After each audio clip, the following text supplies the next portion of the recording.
Olá, como é que vamos? Tudo bem? Então, esse estudo que estamos fazendo a respeito da obra Os Mensageiros de André Luiz, tão importante para os espíritas no sentido de reflexões quanto a todo o aprendizado que nós obtemos e muitas das vezes não os praticamos, né? E Jesus já nos aconselhava: muito será pedido a quem muito for dado.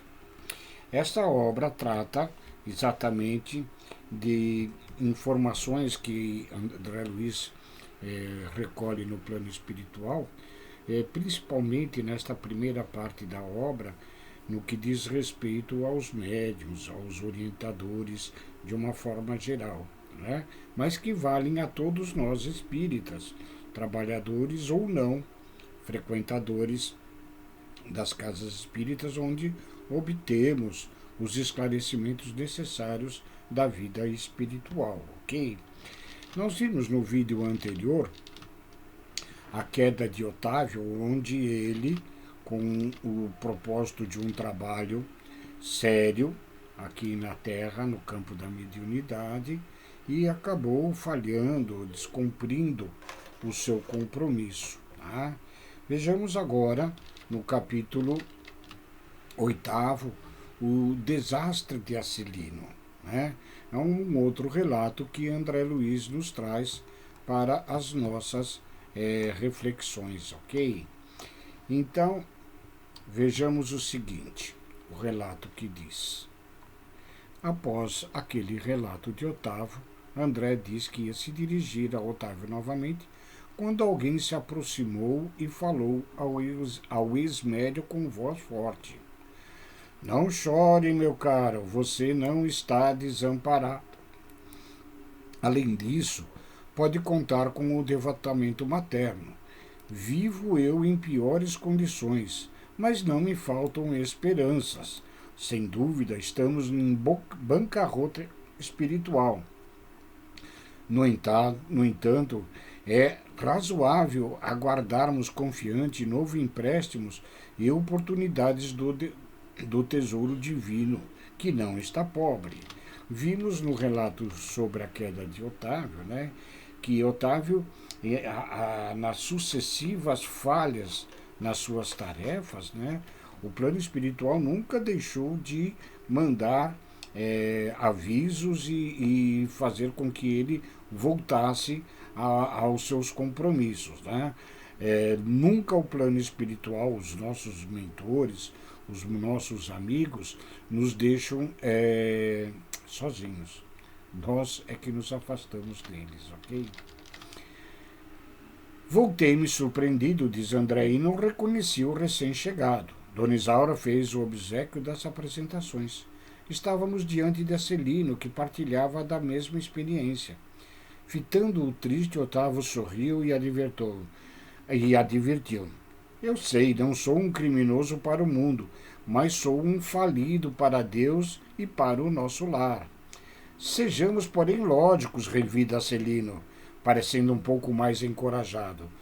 Você perdeu a partida porque não jogou. Eu a perdi jogando desastradamente, ou seja, enquanto Acelino faz a reflexão para Otávio de que ele falhou porque não cumpriu, ele cumpriu, mas desastradamente. Tive 11 anos de tormento nas zonas inferiores após o meu retorno ao plano espiritual. Sua situação reclamou esse drástico. Mesmo assim, ainda confio na providência. Nesse instante, interveio Vicente, acrescentando: cada um de nós tem a experiência que lhe é própria. Nem todos ganham nas provas terrestres. Nós sabemos que, apesar de todo o aprendizado que temos no plano do espírito, quando chegamos aqui na Terra, as nossas existências anteriores, as nossas imperfeições, os nossos vícios, ainda calam profundamente na nossa alma. É preciso muita força de vontade para que a gente vença as nossas tendências inferiores. E voltando-se de um modo especial para mim, Vicente aduziu: quantos de nós, os médicos, perdemos lamentavelmente na luta? Depois de concordar, trazendo à baila o meu próprio caso, objetei: seria, porém, muitíssimo interessante conhecer a experiência de Acelino. Teria sofrido o mesmo acidente de Otávio? Creio de grande aproveitamento penetrar estas lições. No mundo, eu não compreendia bem o que fossem tarefas espirituais, mas aqui a nossa visão se modifica. Há que cogitar para o nosso futuro eterno. Acelino sorriu e obtemperou: minha história é muito diferente daquela de Otávio. A queda que experimentei apresenta características diversas, a meu ver, e muito mais graves. E, atendendo-nos à expectativa, prosseguiu narrando. Também parti de nosso lar no século findo. Lembremos de que essa obra foi relatada a Chico Xavier e publicada no ano de 44. Então, estes relatos se tratam de questões do plano espiritual nos primeiros anos do século XX. Ou seja, aqui já esse relato que confirma esta questão do Acelino, que diz que partiu de nosso lar no século findo. Ou seja, ele nasceu final do século XIX e veio depois a desencarnar nos princípios, provavelmente no primeiro quarto do século XX. Após receber o valioso patrimônio instrutivo dos nossos assessores de nosso lar, segui enriquecido de bênçãos. Uma das nossas beneméritas ministras da comunicação presidiu em pessoa as medidas atinentes à minha nova tarefa. Não faltaram providências para que me felicitassem a saúde do corpo e o equilíbrio da mente. Veja que quando nós nos comprometemos no plano espiritual com tarefas condizentes com o nosso próprio processo evolutivo, quando não temos necessidades de resgate ou provações no campo da saúde ou da deficiência física e ou mental, nós encarnamos com os benefícios dos amigos espirituais, portando perfeita saúde corporal e condições favoráveis ao desempenho das nossas tarefas aqui na Terra. Após formular grandes promessas, continua ele, aos nossos maiores, parti para uma das grandes cidades brasileiras em serviços de nossa colônia. Essa observação é muito interessante. Ele não diz que se situou na cidade do Rio de Janeiro, onde a colônia Nosso Lar se situa acima desta região, né? Como traz o relato de André Luiz na própria obra O Nosso Lar.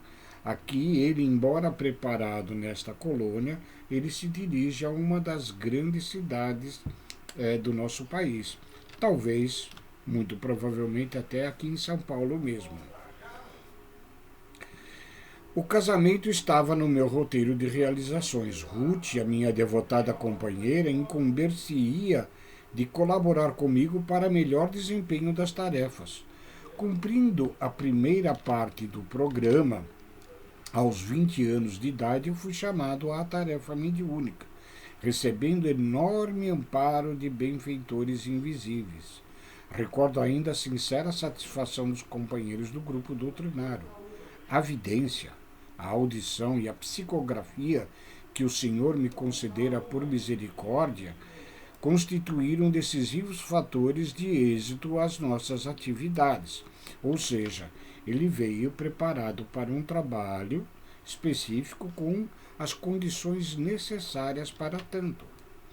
A alegria de todos era inexcedível. Entretanto, apesar das lições maravilhosas de amor evangélico, inclinei-me a transformar minhas faculdades em fonte de renda material. E aqui nós nos lembramos da passagem de Jesus, que está inclusive ressaltada no Evangelho segundo o Espiritismo: dai de graça o que de graça recebestes. Os dons mediúnicos são dons, como nós vimos no capítulo anterior, para as verdades eternas do Espírito, né? E não é concebível, dentro do que nós apregoamos e do que nós mesmos percebemos para nós mesmos, cobrar destes recursos que são destinados ao benefício geral da humanidade. Eu não me dispus, continua Celino, a esperar pelos abundantes recursos que o Senhor me enviaria mais tarde. Quer dizer, já estava no plano dele esta condição de ter recursos financeiros que o mantivesse tranquilo na vida terrena. Após meus testemunhos no trabalho, e provoquei eu mesmo a solução dos problemas lucrativos. Não era meu serviço igual a outros, diz ele. Não recebiam os sacerdotes católicos romanos a remuneração de trabalhos espirituais e religiosos? Se todos pagávamos por serviços ao corpo, que razões haveria para fugir ao pagamento do serviço à alma? Amigos inscientes do caráter sagrado da fé aprovavam-me as conclusões egoísticas. Ou seja, quando as nossas tendências inferiores, no sentido de egoísmo, no sentido de cobrarmos, no sentido de buscarmos vantagens das condições que nós possuímos, então nós criamos argumentação condizente com aquilo que nós desejamos fazer. Admitíamos que, no fundo, o trabalho essencial era dos desencarnados, mas também havia colaboração minha pessoal, como intermediário pelo que deveria ser justo a retribuição. Ou seja, ele sabia que o trabalho era do plano espiritual, mas ele cobrava pela sua participação como médium. Debalde movimentaram-se os amigos espirituais, aconselhando-me o melhor caminho. Em vão, companheiros encarnados chamavam-me ao esclarecimento oportuno. Agarrei-me ao interesse inferior e fixei o meu ponto de vista. Ficaria definitivamente por conta dos consulentes. Arbitrei preço das consultas com bonificações especiais aos pobres, pelo menos isso, né? Aqueles que tinham menos recurso, ele considerava um preço um pouco menor, né? E a todos os desvalidos da sorte. O meu consultório encheu-se de gente. Interesse enorme foi despertado entre os que desejavam melhoras físicas e soluções de negócios materiais. Quantas vezes nós sabemos que os leitores da Buena Dicha, os leitores de mãos, de cartas, né, ou da bola de cristal, né, são procurados por pessoas interessadas tão somente nas questões materiais, nas que lhe dizem a respeito como ganhar na loteria, fazer este negócio, ou suplantar, às vezes, até por caminhos escusos, né, os seus concorrentes. Então, grande número de famílias abastadas tornou-me por consultor habitual para todos os problemas da vida. As lições de espiritualidade superior, a confraternização amiga, o serviço redentor do Evangelho e as preleções dos emissários divinos ficaram à distância. Ele via tão somente agora a possibilidade dos ganhos facilitados pela sua mediunidade. Não mais a escola de virtude, do amor fraternal, da edificação superior, e sim a concorrência comercial, as ligações humanas legais ou criminosas, os caprichos apaixonados, os casos de polícias e todo um cotejo de misérias humanas em suas experiências menos dignas, todas aquelas voltadas ainda para as coisas mundanas. Transformara-se completamente a minha paisagem espiritual e aquela que me rodeava. A força de me cercar de pessoas criminosas por questões de ganho sistemático, as baixas correntes mentais dos inquietos clientes encarceraram-me em sombria cadeia psíquica. Dessa forma ele acaba, como nós sempre aprendemos com Kardec, que quando nós nos afastamos dos bons espíritos, deixamos uma lacuna na qual é preenchida por espíritos inferiores. com interesses escusos, inclusive, para até nos obsidiarem. Cheguei ao crime de zombar do Evangelho de Nosso Senhor Jesus, esquecido de que os negócios delituosos dos homens de consciência viciada contam igualmente com entidades perniciosas, que se interessam por eles nos planos invisíveis, e transformei a mediunidade em fonte de palpites materiais e de baixos avisos. Nesse momento, os olhos do narrador, relata André Luiz, cobriram-se de súbita vermelhidão, estampando-se-lhe fundo horror nas pupilas, como se estivesse revivendo atrozes dilacerações. Muito provavelmente essas lembranças de Acilino, fizeram rememorar e visualizar no seu interior esta situação que ele vivenciou na sua última encarnação. Mas ele continua. A morte chegou, meus amigos, e arrancou-me da fantasia. Desde o instante da grande transição, a ronda escura dos consulentes criminosos que me haviam precedido no túmulo rodeou-me a reclamar palpites e orientações de natureza inferior. Queriam notícias de cúmplices encarnados, de resultados comerciais, de soluções atinentes a ligações clandestinas. Gritei, chorei, implorei, mas estava algemado a eles por sinistros elos mentais, em virtude da minha imprevidência na defesa do meu próprio patrimônio espiritual. Durante 11 anos consecutivos espiei a falta entre eles, entre o remorso e a amargura. Acelino calou-se, parecendo mais comovido em vista das lágrimas abundantes, fundamentalmente sensibilizado. Vicente considerou: que é isso? Não se atormente assim, Acelino. Você não cometeu assassínios, nem alimentou a intenção deliberada de espalhar o mal. Ao meu ver, você enganou-se também como tantos de nós. Acelino, porém, enxugando as lágrimas, respondeu: não fui homicida nem ladrão vulgar, verdade. Não mantive o propósito íntimo de ferir ninguém, mas desrespeitei lares alheios, mas indo aos círculos carnais para servir a criaturas de Deus, nos irmãos, auxiliando-os no crescimento espiritual com Jesus. Apenas fiz viciados da crença religiosa e delinquentes ocultos, mutilados da fé e aleijados do pensamento. Ou seja, ele colaborou com aqueles que ainda vivem na ignorância das leis de amor, das leis divinas, do Evangelho de Jesus. Não tenho desculpas porque estava esclarecida. Não tenho perdão porque não me faltou assistência divina.